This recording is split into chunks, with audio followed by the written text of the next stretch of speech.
What's happening, toy snappers? Back with another review from McFarlane DC Multiverse.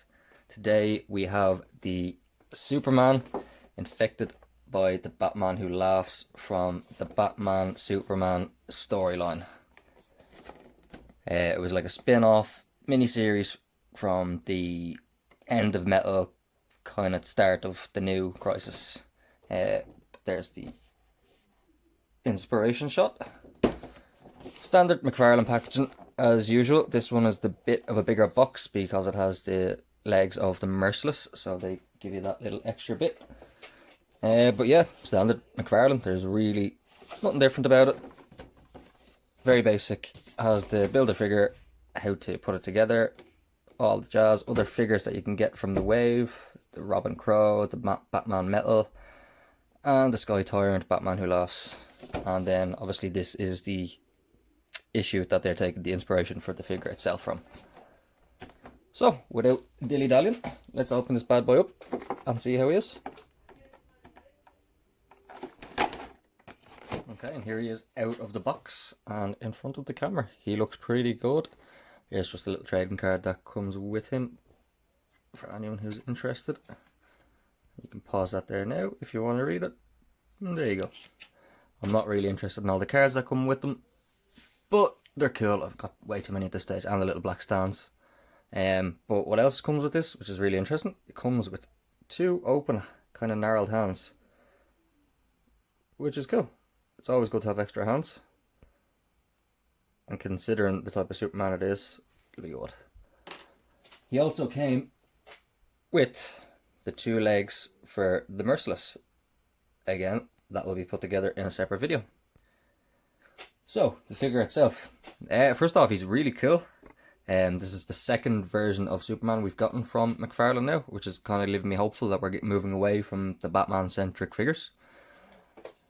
If anyone hasn't read the storyline, Superman and Batman try to take down or find out what the Batman Who Laughs is up to after the events of Metal. Superman inadvertently ends up getting himself willingly infected by the Batman Who Laughs, kind of like Joker toxin, you could say, and infects himself. And the kind of storyline follows that between him and Batman. So, yeah, it's a good storyline. A random figure to pick from it, but McFarlane seems to go for really cool, gnarly looking figures, and this is certainly one. So straight off the bat, you can see the blue isn't really a blue, it's more of a purple undertone. I can't recall if it's that colour in the comics, I'll have to check. But it suits. It's kind of like a Bizarro colour. The emblem then as well is a separate sculpted piece stuck on, which I always love. And obviously the head sculpt is the pièce de résistance of this figure. There's that Joker grimace. The blacked out Joker eyes.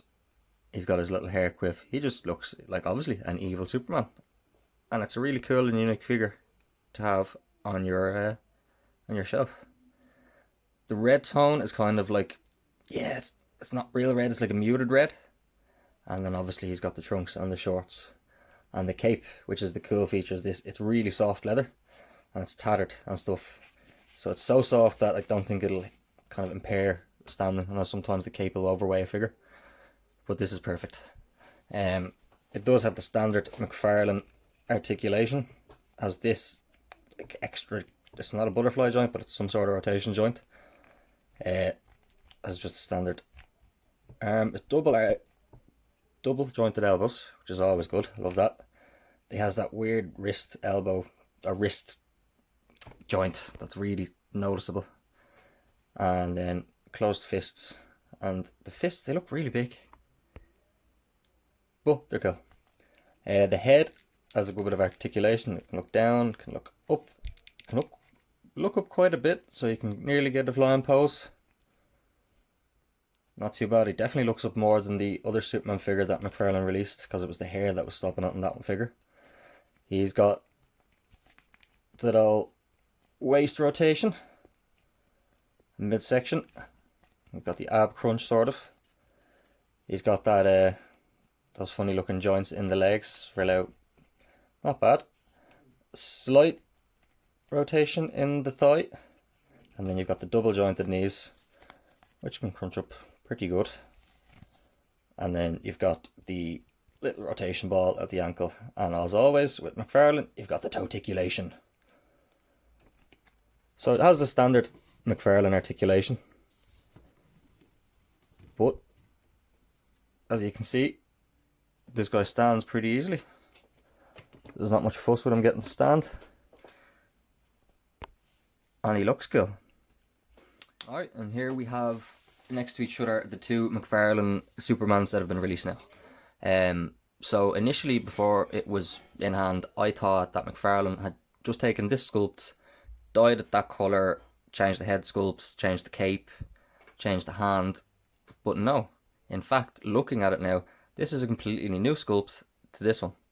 This figure is girthier in the chest. This figure, as you can see, is clearly taller. The legs, everything, the design that this guy has, his lines aren't on that. This guy only has single jointed elbows. This guy has double jointed elbows. I think the only same bit are maybe the boots, but even then I can't be too sure. I just think it's just this bit that is the same sculpt. That's it. So it just shows that McFarlane's not getting lazy in a sense. I know he's pumping out a couple of variants and stuff like that, but he's not using the same sculpts, which is good because it's expensive to make new sculpts. So it shows that he's kind of invested in this line.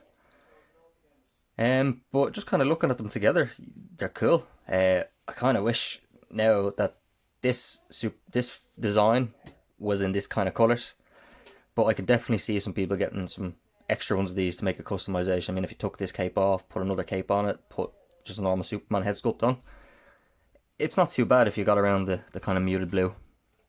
But this is a really cool Superman figure, and it's just an extra bit cooler that it's been Jokerized. So that's guys, that's been my review for the McFarlane Infected Superman from the Batman Superman storyline. Really cool figure, as you see here, with the other hand sculpt on. Evil looking figure, will look really cool on the shelf. So yeah, go out and get him if you can. Thanks for watching the review. Don't forget to like and comment. See you again.